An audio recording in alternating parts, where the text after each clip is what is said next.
Well, Libya's leader Muammar Gaddafi should step down. That's according to the US President Barack Obama, who has once again underlined Washington's position over the Libyan crisis. Obama says the main goal of international action in Libya is to end the humanitarian threat to civilians.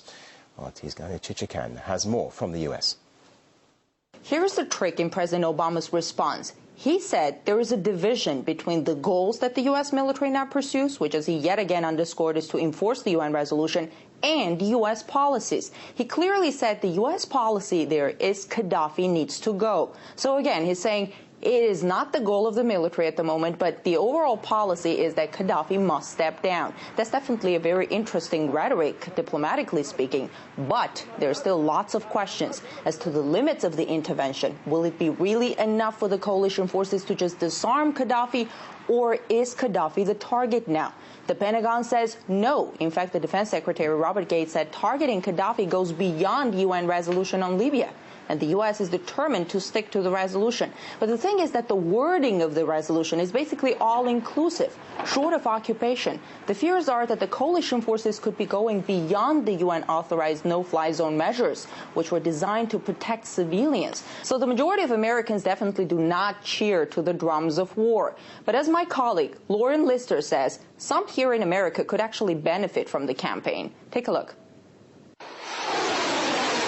$1 to $1.5 million. The reported cost of this United States Tomahawk missile launched into Libya. It's only been a few days into Operation Odyssey Dawn, and already the costs of the bombardment from sea and air are skyrocketing. The price of day one alone, more than $100 million. Within the first 2 hours, they fired 110 cruise missiles. So right there, thousands of teachers, of course, could be paid for. Coming at a time when teachers, not to mention other public workers, are fighting to keep their livelihoods. Close to 10% of people are unemployed, and the country faces $14 trillion of national debt. The U.S. has already committed trillions to ongoing wars in Afghanistan, as well as Iraq. Yet despite all this, has moved to the helm of this international intervention. But can the country afford getting involved again? The United States clearly doesn't have money for this. We will end up taking money from other important programs domestically. And other lawmakers locked in the constant debate over U.S. money problems are going public. It's a strange time in which almost all of our congressional days are spent talking about budget, deficits, outrageous problems, and yet at the same time, all of this passes, which is a very expensive operation.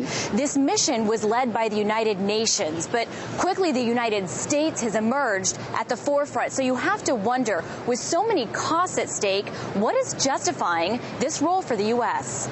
Despite claims from the top of a humanitarian intervention, people from the streets no blood for all to the pundits don't buy it.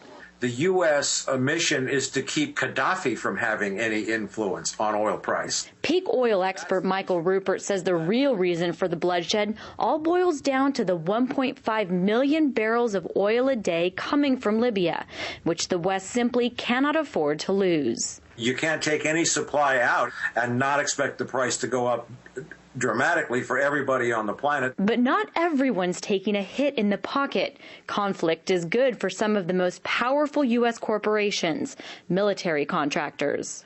They have made literally super profits, spectacular profits off of the wars in Iraq and in Afghanistan. So it won't be any different in terms of the war in Libya. Bombing those targets and destroying military equipment in Libya opens up markets for more American, British, and French arms sales in the world. Justifying perhaps for some who have benefited a war that adds to the toll other conflicts have taken on the U.S. economy and reputation in the world. We will spend at least $500 billion right now in Afghanistan, and now Libya, and the money we're spending for the incursions into Pakistan. The United States has to start focusing on things here at home. Otherwise, we'll not only be broke, but we'll have the rest of the world angry at us. A price some believe is too high for America to pay.